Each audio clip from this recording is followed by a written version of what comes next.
I don't know if you can think back just briefly when you were a child or when you were a teenager and you did something wrong and you knew you were wrong. And then you had to make your way to your parents who had to remind you that you were wrong.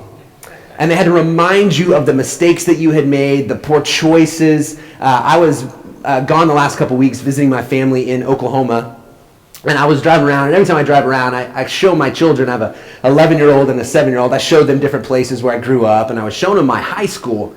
And then as I was coming back from my high school, I was reminded about an accident that I had as a teenager. I hadn't been driving long. I was only 16 years old, and it was a morning on my way to school, and it had been slightly raining. And there were two ways you could get to my high school. And at one stop sign, you could go straight and make a right, or you can make a right and a left and a right. And I always like to go that way because I always kind of played it as a game, and I wanted to beat the car that was in front of me if they were going to school. Young children or people who are about to drive don't do what I do. And so on this morning, I was going a little too fast, hit a little bit of water, and I got up into the front lawns of some houses, and I just barely hit a mailbox. Now, around here, you don't see many mailboxes, but in Oklahoma, we have brick everywhere, clay dirt, and so they're almost always brick mailboxes. And so I just barely scratched my car, but I got it enough that I was driving an early 80s Blazer, and it cut the B off like perfectly. So I then drove around the cool Laser. I was known as the guy driving the Laser around. But I had to turn around, and I had to go back to my dad, and I had to walk in the door, and I had to tell him what I had done wrong. And then he had to tell me also what I had done wrong, even though I had already told him that I knew what I had done wrong. And in that moment, if you can think back, you just don't want to hear it, right? Like you just don't hear it. Maybe it's part of your job. Maybe it's in your home. You know when you've done wrong, or you know certain situations. There's this time when you just don't want to hear it. And so today, what I'm going to share, honestly, has been one of these messages that I didn't want to hear. So I spoke 2 weeks ago, and over the last 2 weeks, I just kind of, as I always do, kind of just pray and read and think through what am I going to talk about? What am I going to talk about today? And I felt God telling me what I should talk about, and I kept saying, no, I don't think you're right on this one. I think I'm supposed to talk about something different. And so I kept trying to get away from this theme, this idea, because the last couple weeks have been difficult. They've been difficult. In 2 weeks, I stood before you and I told about a young boy I've been mentoring whose wife died just hours after giving birth to their baby, and then I get home and some stuff happened while I was home with my family, my sister and her family, and then I just know what you're going through, right? I just know the pain that many of you are experiencing. There's loss in your family, there's sickness, there's brokenness, and there's all these things that are going on, and so there's this thought like, can I really talk about what you're wanting me to talk about, God? I don't know if I can. And so even just this last week, I had started preparing some other scriptures and some other messages. And then I woke up yesterday morning and just felt like, all right, I feel like this is what you're trying to say to me right now. And so I'll commit to saying it to everyone else. But today we're going to talk about being thankful. About being thankful. And I thought, no, this is a Thanksgiving message, right? Once a year I get to talk about being thankful. Do I really need to talk about that today? But again, I just felt like God was leading me in this direction. And I think one of the reasons we have a difficult time with this idea of being grateful or being thankful is because our lives seem to be difficult, and then we look around at other people and we think, man, they got it all together. They don't seem to ever have trials. Their marriage seems perfect. Their kids are perfect. They have a great job and a good house, and nothing ever seems to go wrong with them. And so from the outside looking in, other people seem to have it all together. And so you're always comparing yourself. And I've said this to you many times, and hopefully this has become something you memorize, but comparison is the thief of joy. Comparison is the thief of joy. And so when we compare, it's also difficult to be thankful. As my family were in Oklahoma, my son is a huge fan of these guys who started a kind of a show on YouTube called Dude Perfect. And they basically just do trick shots, and they make a ton of money off of YouTube doing this. And my son watches all their videos. Well, they have a headquarters down in Dallas, and so my mom's like, well, it's only a few hours away. Let's drive down to Dallas, and we'll show the kids where these guys are. And so I took my kids, and there's my son, and he's so excited to be standing outside of where these guys do all their stuff. It's this huge warehouse, and Cade was up at the door, knocking on the door, trying to let him in, and it's all locked. And I mean, he was kind of disappointed, but he was pretty excited to be there. And as his dad, I was a little disappointed because I was hoping he could see these guys, but we never saw him. And so we go back to our hotel, and we're swimming, and then my wife comes to me a little while later, and she says, "You'll never believe who was with the Dude Perfect guys today." I'm like, I don't, who could possibly be with him that it's really going to matter? And so we were on Instagram, and we see, and now this may not matter to you, and it's going to be a little difficult to see, but one of the guys in the back middle is a pastor. And his name's Matt Chandler, and I've quoted Matt Chandler, and I listen to Matt Chandler all the time. And his wife posts, what an unbelievable opportunity to spend the day with a Dude Perfect. My kids had an unbelievable experience. And then the Dude Perfect guys are like commenting. Right? So I have my kids, and I'm thinking, my kids are probably knocking on the door as they're taking this picture, right? And so there's this feeling of, can I really be thankful for an experience when I see someone else who has something better than me? When I don't see the trials that they're going through. What you also may not know about Matt Chandler is just a few years ago, he suffered from an aneurysm and almost died. Had terminal brain cancer, and God has healed him. Right? But from the outside looking in, you see this experience and you see one thing, but so it's then hardful to be thankful. And so as we talk about this today, just know this isn't easy to talk about, right? We can say, yeah, be thankful for what you have, but that's not always easy. So be gracious to me. If this is hard for you to hear in the season that you're in, I understand. I get it. I probably get it more than you even realize I do. It's difficult, and you may not want to hear it today, but I believe it's what we need to hear. And so I'm going to share two stories. One from the Old Testament, so the beginning of the Bible, before we have Jesus walking the earth. And then I'm going to share a story in the New Testament. We're going to look at Deuteronomy 8, 6 through 18. So if you have a Bible, I'd encourage you to open that, or a smartphone. If you don't own a Bible, there's a Bible somewhere around you. That's a gift to you. Please take that. But we're going to look in Deuteronomy. Deuteronomy is the fifth book in the Bible. It's the last book in what's called the Torah. It's really speeches or sermons that a guy named Moses gives to the Israelites. They're just on the brink. They've been making their journey to into what's called the Promised Land. They're not there yet. They're almost there. And so Moses spends Deuteronomy really giving some instructions. And it's really this beautiful picture of God's faithfulness and love for his people and the people back to God and how that all works out. This is new to the Israelites. This is new to them, that this God who is personal and is caring for them and has a covenant with them. And so just a reminder, if you don't know this story, the Israelites were in slavery. They've been enslaved for a long period of time. God rescues them, pulls them out of slavery, and then they've been wandering for 40 years. 40 years they've been wandering in the desert, and God has sustained them through that. They're hungry, and he miraculously would feed them with what was called manna, this bread from heaven, something that their fathers, no one had ever experienced before. Their clothes never wore out over these 40 years. God took care of them, but it wasn't easy. It was far from easy. And this feeling, I wonder, of being lost in Dallas, I don't know if you've driven in Dallas, it's horrible. I'm not a fan of Texas anyways, but Dallas is a difficult place to drive. And I even have a GPS, right? And my GPS would tell me where to turn, but then there'd be no road, or it'd be called something different. But luckily, I never got lost. Cade still is like, are we almost there? Are we there yet? Are we there yet? You guys experience that as parents. Can you imagine the parents of these Israelite children? Yeah. Honestly, are we there yet? Right? God has promised this to us. You've told us this for years, and kids grow up, and then they have kids, and then are we there yet? So this feeling of waiting, they've been given promises that they're going to get there, but they're just not there yet. So I want to read Deuteronomy 8, 6 through 18. I'm going to break this down, and I'll stop a few times and do a little teaching.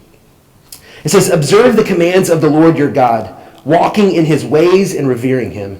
For the Lord your God is bringing you into a good land, a land with streams and pools of water, with springs flowing in the valleys and hills, a land with wheat and barley, vines and fig trees, pomegranates, olive oil and honey, a land where bread will not be scarce, and you will lack nothing, a land where the rocks are iron, and you can dig copper out of the hills."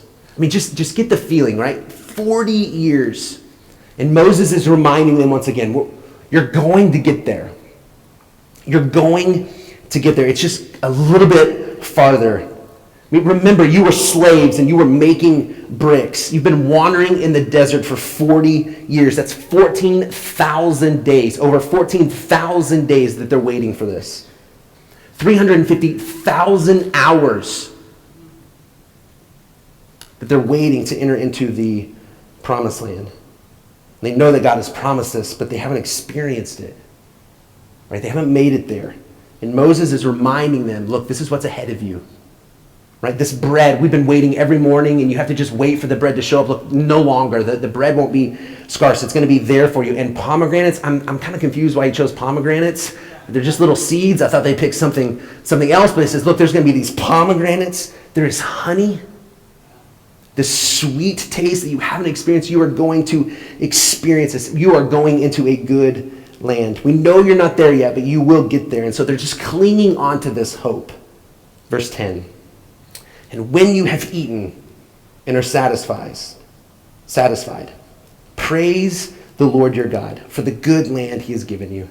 Be careful that you do not forget the Lord your God, failing to observe his commands, his laws, and his decrees that I'm giving you this day. Otherwise, when you eat and are satisfied, when you build fine houses and settle down, when your herds and flocks grow large and your silver and gold increase, and all you have is multiplied, then your heart will become proud, and you will forget the Lord your God, who brought you out of Egypt, out of the land of slavery.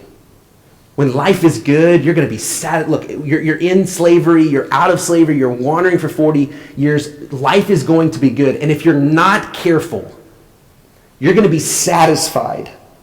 You're going to get everything that you've been waiting for. Your belly is going to be full. You're going to realize how good the land is. And there's going to be this temptation.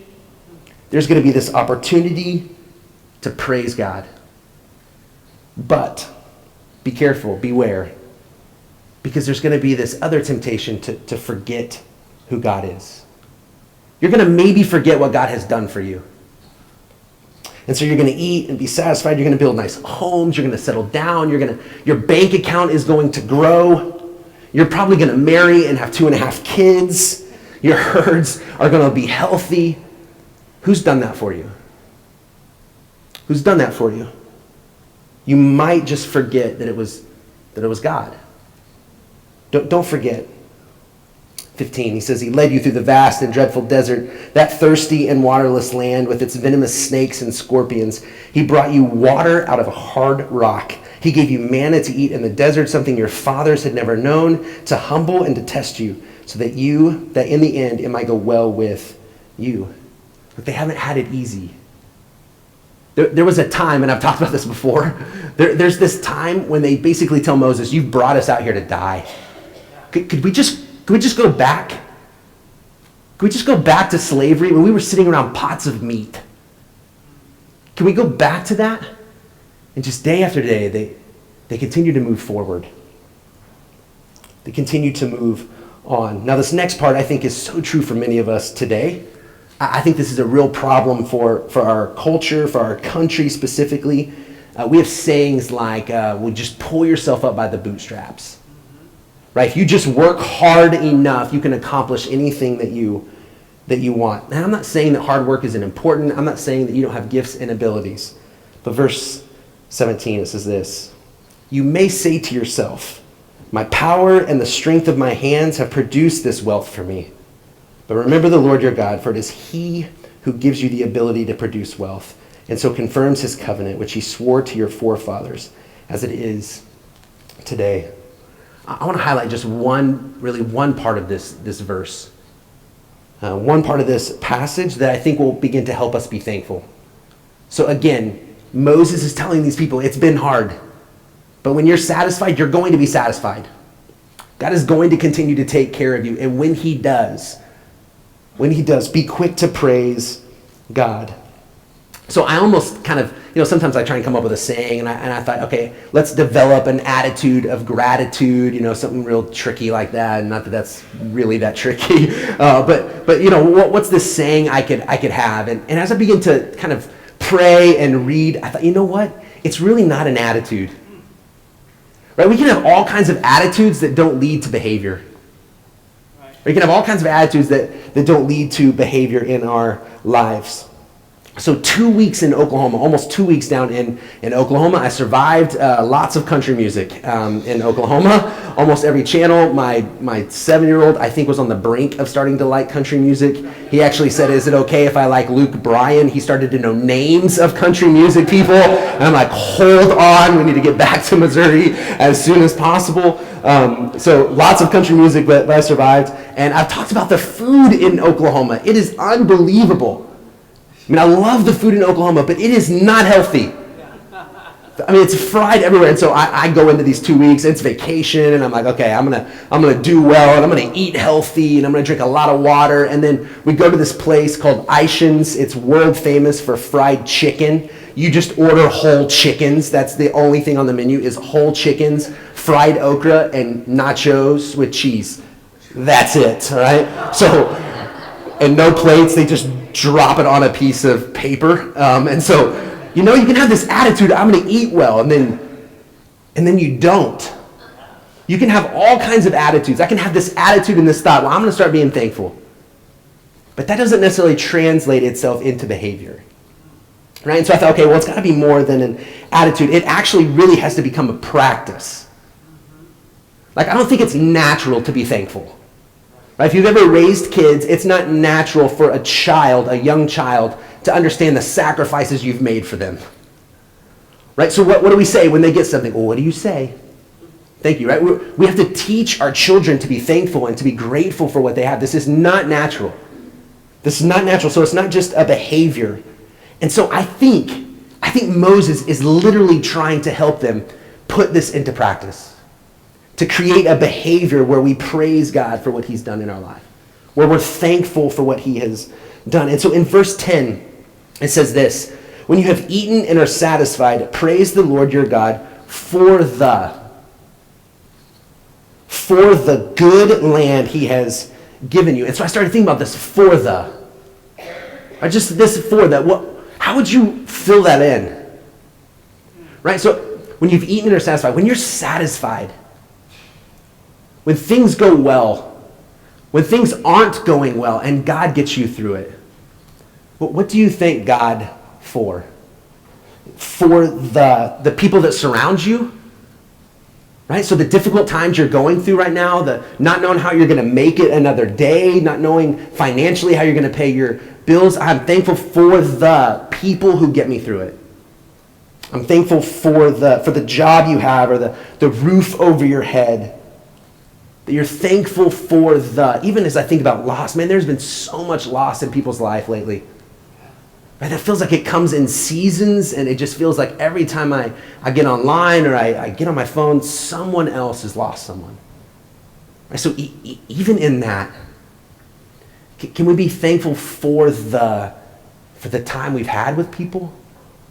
For the gifts they've given us, the love they have shown us. So even in a really difficult time, can we be thankful for the spouse that we have, even though things aren't always perfect, but even when there's difficulties, we can be thankful for the wife or the husband, to be thankful for the kids God has given us. I think something happens when we just take on this mentality where I'm going to start to notice for the things in my life.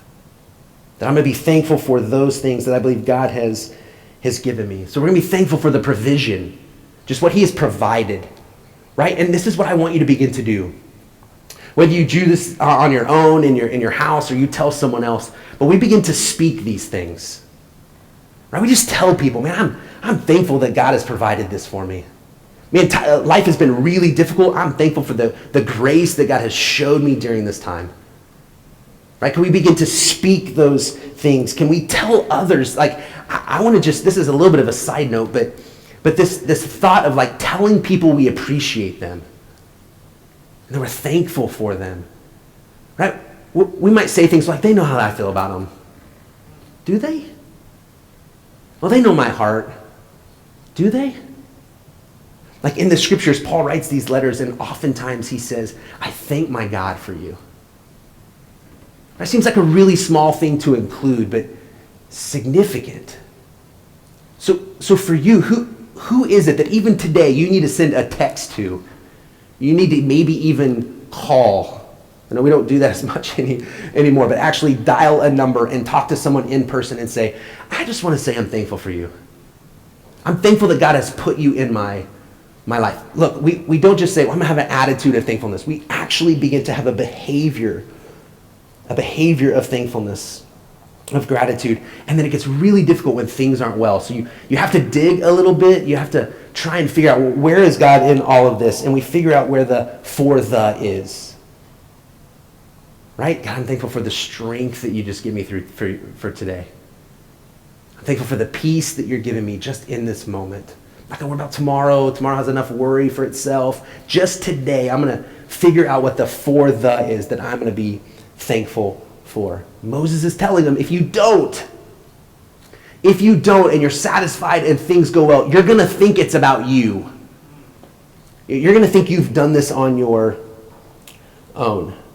All right, so just quickly, I want to jump into the New Testament. So Old Testament, we see Moses, and we see him telling the Israelites, look, when you're satisfied, praise God. When something good happens in your life and you experience this good land, please be quick to give praise to God. Now I want to show you an encounter that Jesus has. So Luke 17, so into the New Testament.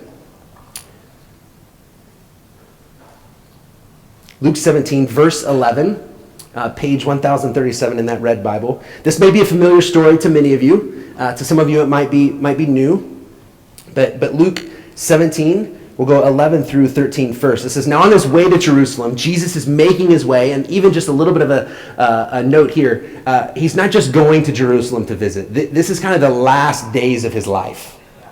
He's making his way back to Jerusalem because that's where he's going to suffer, he's going to be crucified, and he's going to give up his life. So he's making his way back to Jerusalem.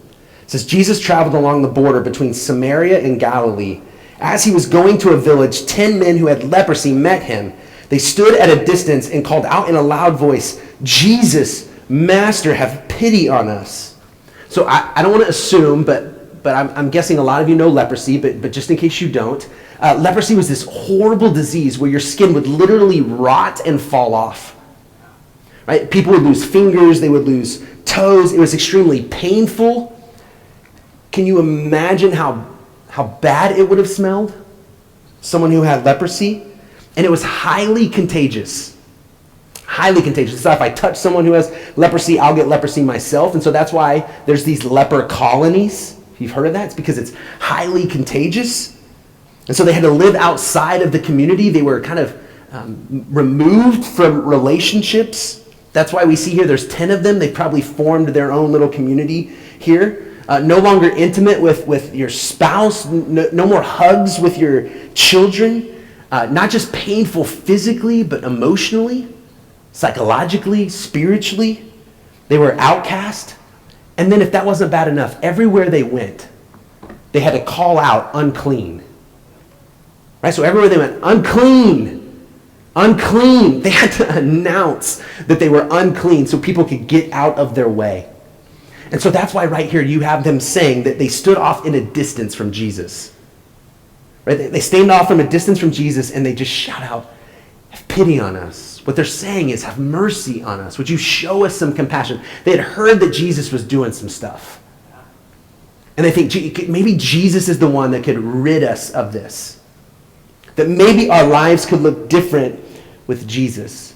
Now, I want to make sure you catch this small point, but really big meaning. These people were forgotten about.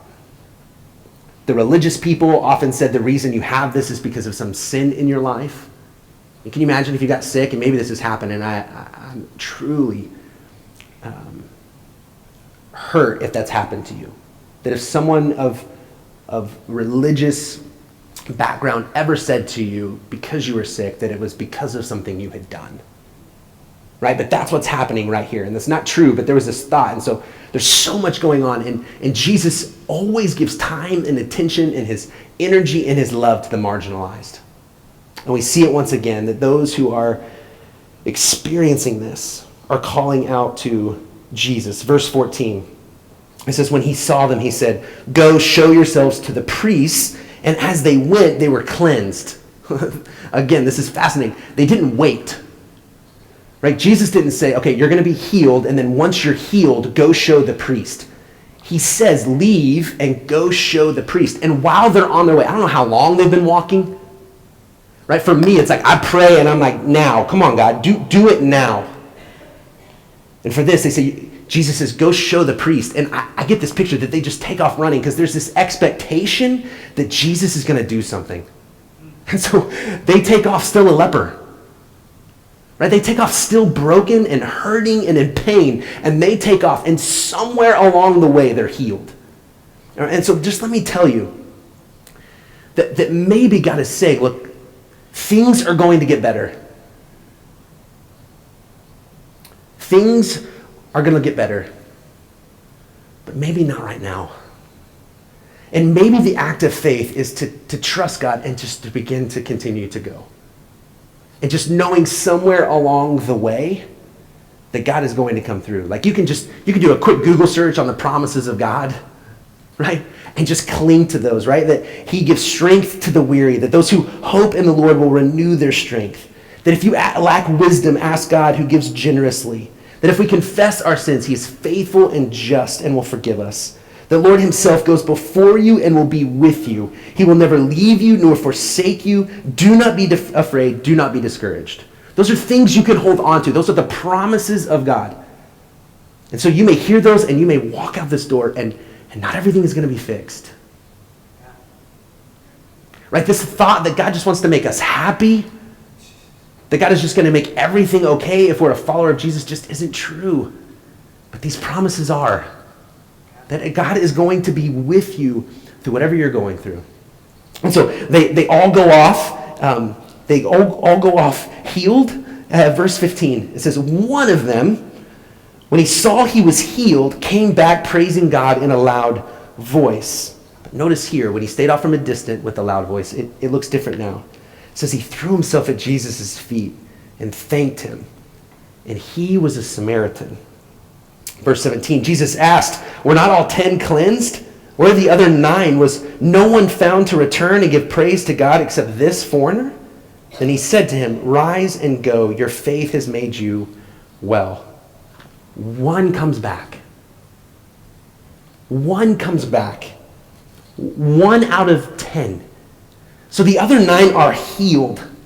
I wonder if they even made it to the priest, right? Like somewhere along the way, they're healed, and then they're reminded, I haven't seen my wife in forever. I haven't held my kids in forever. I haven't been able to worship in the temple, and so I'm not sure what the other 9 do, but I do know they don't come back. That they don't come back to recognize who it is that's healed them.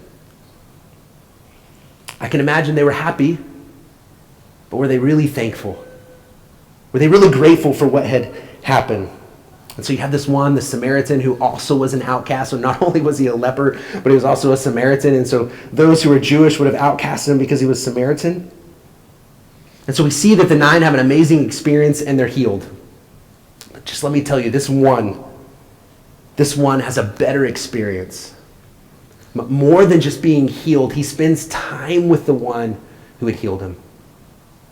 He spends time with the one who had healed him, and he understood that he is the one who he gives thanks to. So his response is to worship Jesus. Now, our worship often is with music. You can worship in lots of different ways, but I've just been thinking, like, when I come into this place, I have this opportunity to understand what God has done for me, and my response is to worship him. And we do that by singing, and we do that by making noise, and we do that by instruments, but ultimately what I'm doing is I'm recognizing what God has done. And no matter what my morning has looked like, some of you had a rough morning, you were just happy to make it here. But to step into this building with other people, to return to Jesus and to be thankful, to return back to him and to recognize what he has done on our behalf. Now, not faking it, right? I do not want to be a church where people feel like they have to come in all together, where people have to come in and put a smile on their face and act like everything's okay.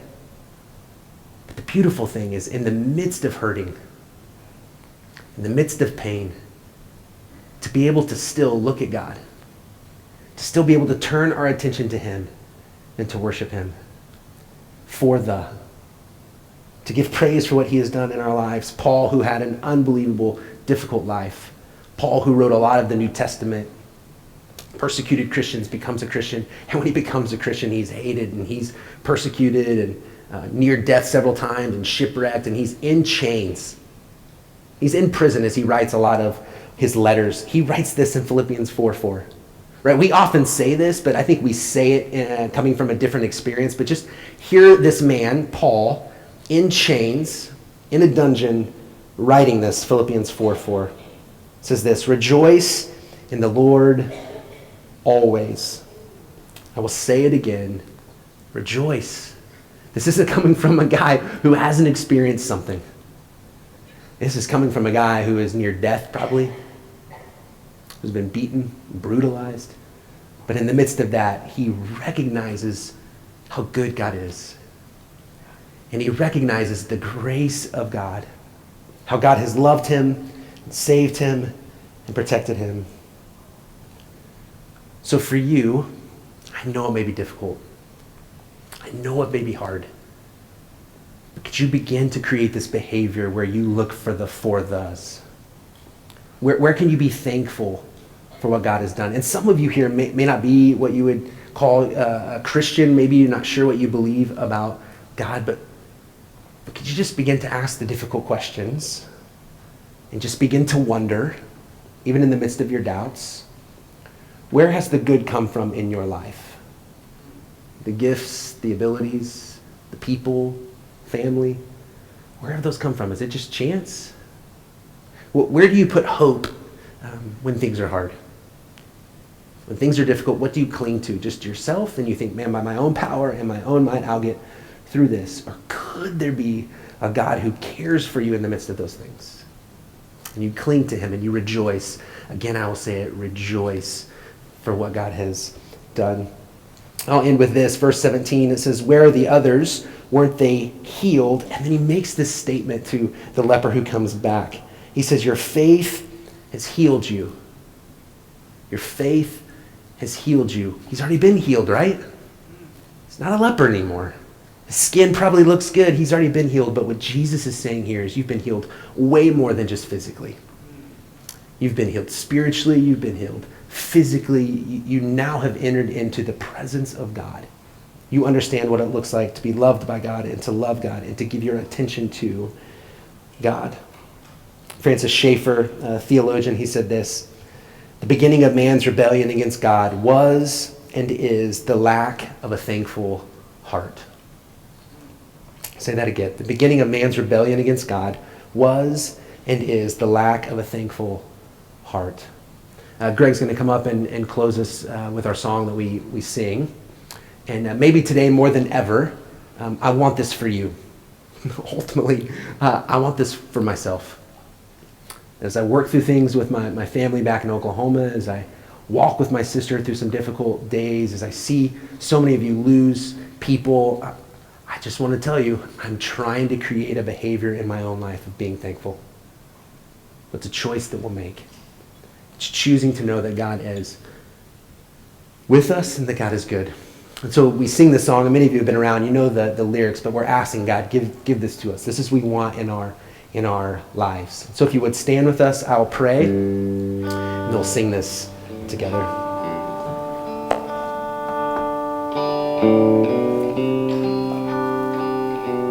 God, we thank you for the good in our lives. We look for it, even if we have nothing.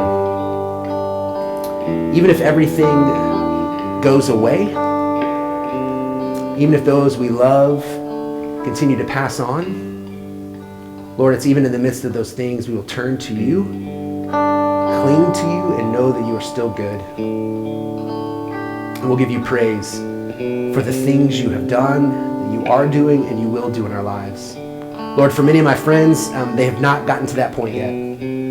They know you're promising them things. They believe that things are going to get good, but right now they're not.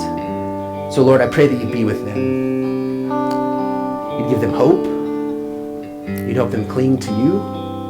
And even in the midst of those tough times, they begin to develop a thankful heart. We pray this in Jesus' name.